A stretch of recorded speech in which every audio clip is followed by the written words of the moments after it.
भारत हमला कब करेगा? ये एक खौफनाक रात है जिसके इंतजार में सब जाग रहे हैं कि ये रात की सुबह कब होगी और ये पता चलेगा कि भारत की तरफ से हमला कर दिया गया है। हिंदुस्तान के 4 फाइटर जेट्स जो पिछली रात, जी हाँ, 29 और 30 की दरमियानी रात पाकिस्तान पर हमला करने के लिए पाकिस्तान की सरहद तक आए। क्योंकि सारी जो सब कौम है ना, आज जनरल आसिम मुनीर के खिलाफ है। मतलब कोई बात होती नहीं है तो उनका नाम, और उनको बुल्ला मुल्ला कहकर पुकारते हैं। उन्होंने एक बहुत ही बेहुदा किस्म की प्रेस कॉन्फ्रेंस रात 2 बजे की। उसकी बिल्कुल ज़रूरत नहीं थी। उसकी टाइमिंग और जो उसके अंदर जिस तरीके से उन्होंने वो प्रेस कॉन्फ्रेंस की, उस पर अब लतीफ़े बन रहे हैं, हजीमत उठानी पड़ रही है। कुछ ही घंटों के अंदर भारत का पाकिस्तान पर हमला हो सकता है। जालिमों, मोदी आ गया है। तो जालिमों, मोदी आ गया है और मोदी सरकार ने डरा डरा के तरा निकाल दिया। दुनिया इस वक्त हैरान कुन है, हैरानगी है उनको कि हिंदुस्तान जो सेक्युलर बनता था, नेहरू का इंडिया, जो गोरा अंग्रेज था, जो काला अंग्रेज था, सेक्युलरिज्म जो उसने डिफाइन किया था, वो कैसे हो सकता है कि इधर ऐसी बात हो, मगर अब वैसे हो रहा है। इसके साथ साथ डर का माहौल इतना ज़बरदस्त है कि साहब रात में 2 बजे इनके जो इंफॉर्मेशन मिनिस्टर हैं तारड़ साहब, उन्होंने एक प्रेस कॉन्फ्रेंस की। तो और पाकिस्तानी अगर जंग बढ़ जाती है तो बंदूक लेकर बॉर्डर पर जाएंगे? नहीं, अगर जंग बढ़ जाती है तो मैं इंग्लैंड चला जाऊंगा। कहाँ है?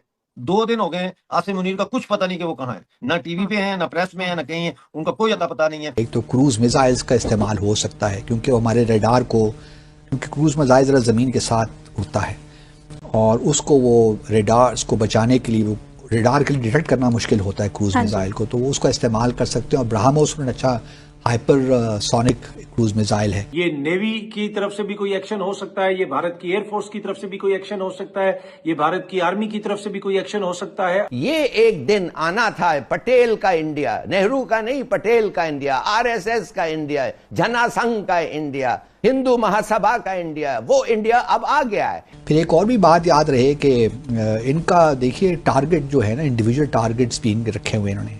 वो कि शेख हाफिज सईद होंगे या अब्दुर्रहमान लखवी हों या साजिद, ये सारे लोग जेल में हैं, लेकिन हमें इनकी जो है सिक्योरिटी का ही सही बंदोबस्त करना है।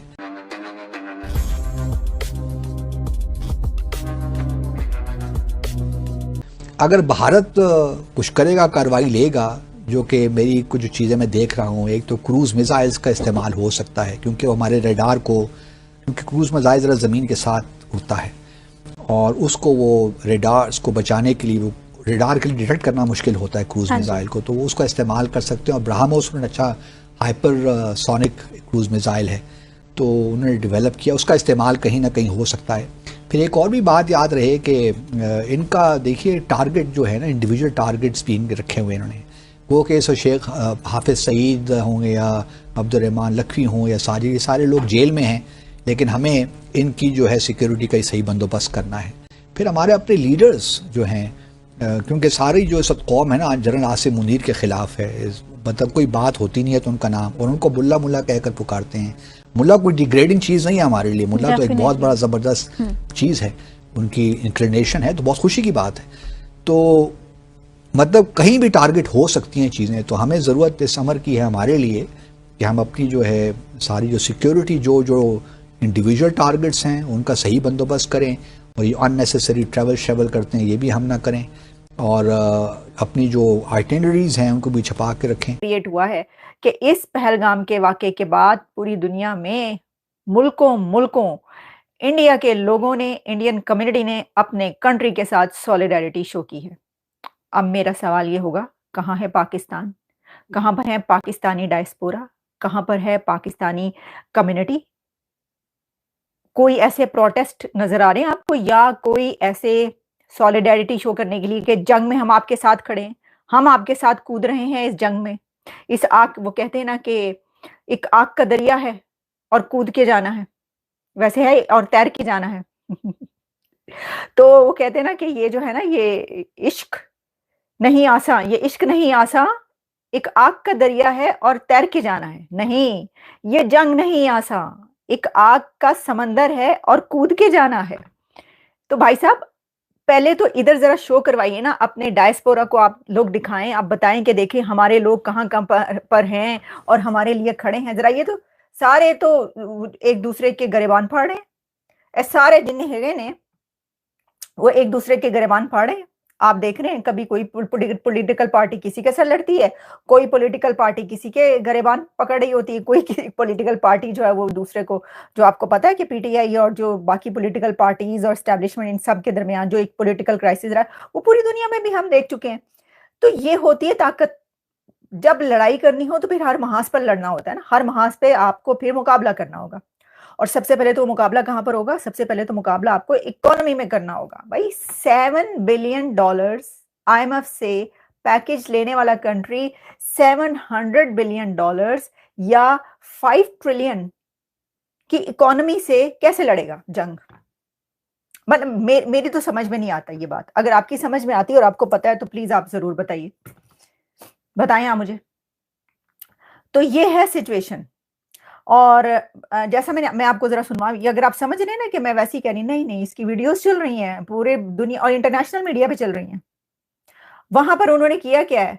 अच्छा, ये भी किया है कि ये जो इंडियन कम्युनिटी है इसने पाकिस्तान के कहीं पर बर्तानिया के हाई कमीशन के बाहर, इंग्लैंड के हाई कमीशन के बाहर, और नेपाल, क्योंकि नेपाल का भी एक सिटीजन उसके अंदर 1 या 2 सिटीजन थे कश्मीर के इस वाक़े में, वहां पर जो जिनकी हलाकतें हुई हैं, इसलिए नेपाल ने जो वहां पर पाकिस्तान हाई कमीशन या एम्बेसी है वहां पर भी उसके सामने भी प्रोटेस्ट किया। तो जो है वो पाकिस्तान की एम्बेसीज और हाई कमीशन के सामने इंडियन कम्युनिटी जाकर जो प्रोटेस्ट कर रही है, और नेपाली। तो ये देखें, मैं आपको जो है वो जरा सुनवाई देती हूँ। अच्छा, उन्होंने वहां पर क्या किया है? वंदे मातरम और जय श्री राम ये वाले नारे लगाए। लोटा पकड़ के, लोटा और अपना वो क्या कहते हैं वो जानमाज और टोपी पहन लो और अपने निकल पड़ो और बोरिया बिस्तर समेट कर, और ये गजवा हिंद का मौका आ गया। और गजवा के ये तो आप लोग ये फलस्तीन के लिए भी ये करते रहे और निकालते रहे लोगों को। कितने लोग वहां पर गए और वहां पर जाके उन्होंने जाने दी? जरा मुझे बताइएगा। इस्माइल हनिया को आपने वहां पे बुलाया, ठीक है, और कितने लोग गए वहां पर मुझे बताएं? और जाने दी, आप खुद क्यों नहीं गए? बात तो ये है। अच्छा, मुझे ये समझ में नहीं आती, जो लोग ये सबक देते हैं, ठीक है, ये कहते हैं कि जी ये हम आप लोग उधर जाएं, नौजवानों को कहते हैं कि चलो जी उठो, बोरिया बिस्तर बांधो और गजवा पे निकल पड़ो, और तुमने जो है लड़ना है अल्लाह की राह में, तो खुद क्यों नहीं? या आपके बच्चे क्यों नहीं? जो ये कहते हैं उनके बच्चे क्यों नहीं जाते ये करने? सिर्फ भाषण क्यों?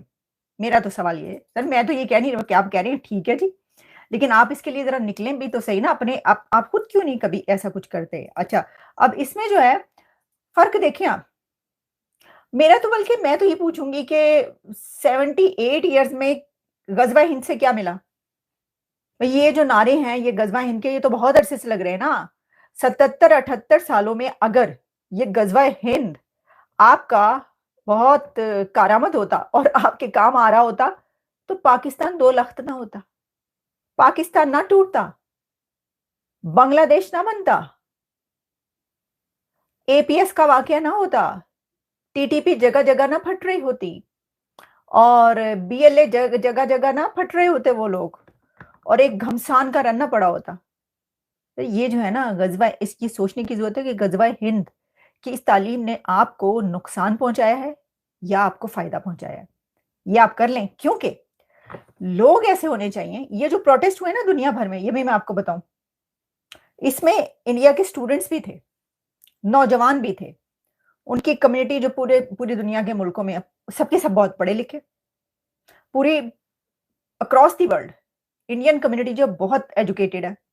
दोस्तों, पिछले 24 से 48 घंटे से लगातार पाकिस्तान के अंदर इस प्रकार से खौफ का मंजर है। वो लोग इतने ज़्यादा घबराए हुए हैं।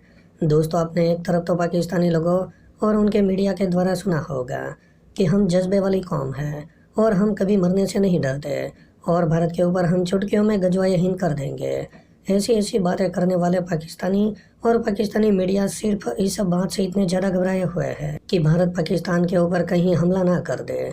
दरअसल दोस्तों, पिछली रात भारत के सबसे ज़्यादा खतरनाक फाइटर जेट राफेल पाकिस्तानी सीमा के पास उड़ते हुए दिखाई दिए। तो पाकिस्तानी सेना ने डर के मारे अपने जो चाइनीज़ फाइटर जेट है उसे पीछे की ओर ले लिया, और आधी रात को उनके इंफॉर्मेशन मिनिस्टर ने प्रेस कॉन्फ्रेंस करके बताया कि भारत किसी भी वक्त हम पर हमला कर सकता है। और इसी डर की वजह से पाकिस्तानी सेना और पूरा पाकिस्तान पूरी रात जगता रहा। तो दोस्तों आज के लिए बस इतना ही। अगर आपको ये वीडियो पसंद आया हो तो वीडियो को लाइक कर दें और हमारे चैनल को सब्सक्राइब कर लें।